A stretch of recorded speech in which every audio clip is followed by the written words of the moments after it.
Hello, everyone. This is Tom Fox back again with another episode of the award-winning Hill Country Podcast. Today, we're going to take things in an almost topical manner as we have Richard McAlister from the American Red Cross, who's going to talk to us not only about the American Red Cross, but its response to the Hurricane Beryl that hit Houston yesterday as we were recording this on Tuesday, July 9th. And he's a meteorologist as well. So we're going to talk about some weather anomalies that he may have seen. So, Richard, first of all, with that incredibly long-winded introduction, welcome. And thank you so much for taking the time to visit with us. Thank you, Tom. Thank you for the opportunity to come and tell the Red Cross story and talk about all of the people that have been impacted by Hurricane Beryl down in the Texas Gulf Coast, Louisiana, and all the way up through the mid-Mississippi Valley. Can I maybe start with something that seemed to surprise a lot of people about Beryl, which was essentially 3 days ago, it was aiming for northern Mexico, southern Texas, and then it swung north, and then it swung north, and then it swung north. I guess what surprises me is it surprised anybody that could happen. And it reinforced to me the need to be ever vigilant along the entire Texas Gulf Coast.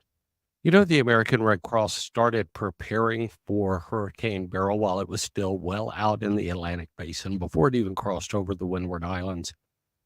We were looking at the forecast models, multiple forecast models, even before it crossed over the Yucatan Peninsula. And we had a very strong confidence that it was going to make landfall somewhere along the Texas coast, perhaps between Brownsville and all the way up to the Galveston area. And as we were watching those models develop, we saw that the Earth's natural effect, the Coriolis effect, started turning that storm as it weakened coming off the Yucatan Peninsula. And that's when we really ramped up our preparations and started shifting our focus to the central and north central Texas coast. But we had a lot of warning with the storm. The storm was out there in the Atlantic Basin for 2 weeks before it ever made landfall.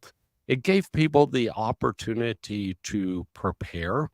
But one of the things about preparation is if you do it in advance, then you don't have to worry about it when hurricane season comes along. So what the Red Cross encourages people to do is to use the free preparedness products that we have on our website and go ahead and think about hurricane prepping your home, your family, and your community when hurricane season starts, and not wait until the storm is in the Gulf of Mexico or bearing down upon your city. And we have so much free information and material and training on how to prepare your home, your family, and your community for a hurricane, as well as fires, earthquakes, all types of hazards. And it's available for free. Can I maybe step back and ask, what's the role of the American Red Cross in a natural disaster such as Beryl? The American Red Cross, we're now in our 162nd year of providing disaster relief. Most people are familiar with us from events like Hurricane Beryl, but the majority of what we do is on the local level. 80% of the calls the Red Cross receives for help are for local home fires. So we get a call from somebody in the United States about every 8 minutes, and usually it's because their home has burned down in a house fire.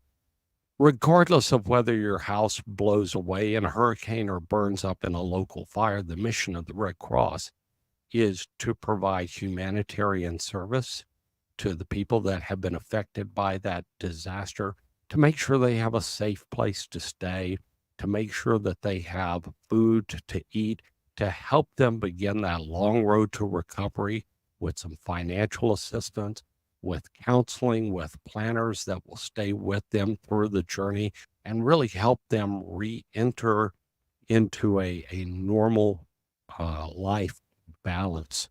And we have 3 individuals here from Kerrville that have deployed over to the Texas Gulf Coast to be a part of that very large team that's responding to Hurricane Beryl.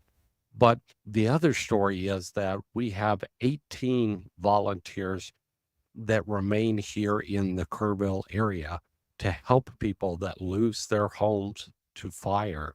So we haven't just all taken off for the coast. We're here, we're doing the mission of the Red Cross just to ease human suffering wherever possible. And we do that with our donors and with our volunteers. 90% of the Red Cross workforce are volunteers. So when you see those Red Cross vests out there, there's a 9 out of 10 chance that is someone giving their time to help someone else. Many of the people that have deployed are doing this with their annual vacation. They may only get 2 weeks of vacation a year from their job, and they've made a decision to say, going and helping people is more important than whatever annual vacation I was taking. The other thing, of course, is we could not do this without the generous support of our donors. The American Red Cross is not a government agency. We are a 501c3 charitable organization. We don't get any tax money. All of the money that's going to Hurricane Beryl was given by generous donors across the nation so that we could go and help people in their time of need. How do you liaise with, let me step back. I assume you liaise with government officials, county, state, local officials, but you also, I would assume, liaise with private industry or private businesses. And I'm going to think of HEB. They've been delivering foodstuffs into Houston now. Can you talk about the role of American Red Cross within that broader framework? HEB is a wonderful partner. We have many wonderful partners out there that work with us in the disaster relief operations. And we don't wait until disasters happen before we get together and sit down across the table from one another and find out what the capabilities are. So we start planning every single hurricane season all the way back around Christmas time. We have an annual meeting with the National Hurricane Center down in Miami. We find out what they're expecting as far as the upcoming hurricane season. Then we come back to our local states and regions, and we sit down with those other partners and review what the responsibilities are, what can they bring to the table, what are we obligated to bring to them, but always with the idea of focusing on the person who has lost their home to a natural disaster. The reason I started off this podcast by saying it's very topical is the Beryl event is not over, and we're now moving into a different phase, and there may be high heat and a heat emergency in Houston. So I was wondering if you could say a few words. One, as a meteorologist, what is that weather condition? But two, what is the role of the Red Cross on the ground now as we move into this new phase? Hurricane Beryl destroyed much of the electrical infrastructure around Galveston. Last time I checked, there were about 2.3 million people without power. And let's face it, it's summertime in South Texas. It is really hot and humid out there right now. And if you are trying to get through this post-hurricane environment without electricity, you're going to be at risk of heat-related illness. And so what the Red Cross does is the Red Cross opens shelters. And we have 10 shelters open right now. We have a capacity at present of 2,140 bed spaces. And those aren't being fully utilized at this point. So if you are listening to this from the Texas Gulf Coast and your house was blown away by the hurricane, or even if you just don't have electricity and it's starting to get hot in your house, that's a great reason to come on into the nearest Red Cross shelter. You can find that on redcross.org or contact the Texas Gulf Coast region of the American Red Cross, and they will point you to a shelter. And that will be a climate-controlled environment. You can come in. We can give you a safe place to sleep. We'll feed you. Make sure that you stay hydrated. We have physicians and nurses that are operating in those shelters. And it's just a great way to make sure that we are looking after the people that are at risk of heat-related illness. And truly, the fatality rate from heat-related illness could easily exceed the fatality rate of the hurricane itself. So we're going to be there. We're going to be there for the long haul, helping these people. We're going to be there as long as the need exists. We still have people that are responding to the Maui fire from last year. That's still an open operation. We still have 2 people deployed in New Mexico from here in South Central Texas, helping out with those devastating fires last month in New Mexico. We even have 1 individual who's still up in Sanger, Texas, helping with that very destructive tornado that impacted that town. So when we go for the long term, and we're there to help those people for as long as the need exists. And if you can't come to the shelter, then we will come to you. We're also dispatching 28 of our emergency response vehicles to the area, and they'll be headed out on mobile feeding routes throughout the impacted area, taking hundreds and then thousands of meals to people in need that want to stay in their home. They don't want to come to a shelter, but we will be delivering the food and the bottled water. And those people that are out there, the Red Cross volunteers that are delivering that food, they're doing more than just delivering food. They're looking at the people that come up to the emergency response vehicle to make sure that they look like they are healthy and that they're coping well with the stress of the hurricane, as well as just the very difficult conditions that come after the hurricane. So they're assessing them, and they can put those individuals in touch with a Red Cross medical professional if the need presents itself. Are there, on a going forward basis, will the Red Cross be ready literally for the next one and the next one and the next one? Yes. Going into this season, the National Hurricane Center told us that this was going to be the most active hurricane season in their forecast history. We also talked with the forecasters up at Colorado State University. They told us that their forecast for this year was the most aggressive in Colorado State University history.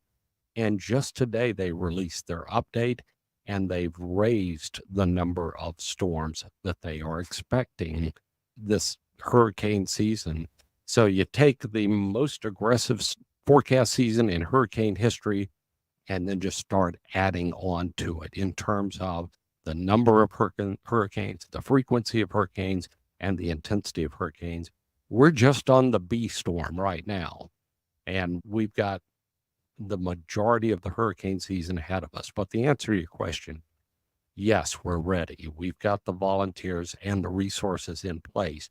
But here's an opportunity for people to become involved. We need volunteers. It's going to be a long hurricane season. Some of these people that have dispatched to Beryl are probably going to dispatch to 2 or 3 additional storms during the upcoming season. So if you would like to become a Red Cross volunteer, we would like for you to become a Red Cross volunteer. And the way to do that is to visit redcross.org, redcross.org, and you'll find a form that you can fill out online and submit. And someone from the local Red Cross chapter will contact you in about 1 to 3 days, and we can begin the process of training you for disaster response. And maybe you don't want to go to the Texas Gulf Coast or to New Mexico or someplace like that, but we need people just to be ready in the community, because the majority of our response actions take place here in the community. I'm going to ask you for a donation site, and I know you've given the website a couple of times, but specifically for those who may want to make a donation at this time of need. If you would like to help the Red Cross in any capacity, there are 3 things that we are always looking for. There are volunteers. 90% of the Red Cross responders are volunteers. Donations, or to donate blood. The portal, the entry to all 3 of those is redcross.org, redcross.org. And if you are away from your PC right now and you want to make a donation real quick, you can pick up your cell phone and text the word Red Cross to 90999, and make a financial donation of $10. So that's the quickest way to make a donation is text Red Cross to 90999 or visit redcross.org to donate your time, to donate your talent, to donate your treasure, and to donate blood, because those things are really going to be needed in the days ahead, not only on the Texas Gulf Coast, but throughout the United States. Most people don't know that the American Red Cross manages 40% of the nation's blood supply on a daily basis. So it's not just disaster blood services. If you're going in for a routine care of a chronic disease like cancer and you receive a blood transfusion as part of that treatment, there's a 40% chance that blood was collected by or transported by a Red Cross volunteer. Richard, as we move towards the end of this podcast, I wanted to ask, is there anything you wanted or needed to talk about that we weren't able to get to yet? Tom, I think that we've hit upon all the key issues: donations to redcross.org, volunteering your time at redcross.org, donating blood at redcross.org. The thing I would leave you with is now is the time to get trained. We have so many good-hearted people that show up immediately after a disaster and they want to help. And we love that. And we do put them to work. But it's so much better when we can get people to come into the Red Cross and take advantage of the training before the disaster occurs.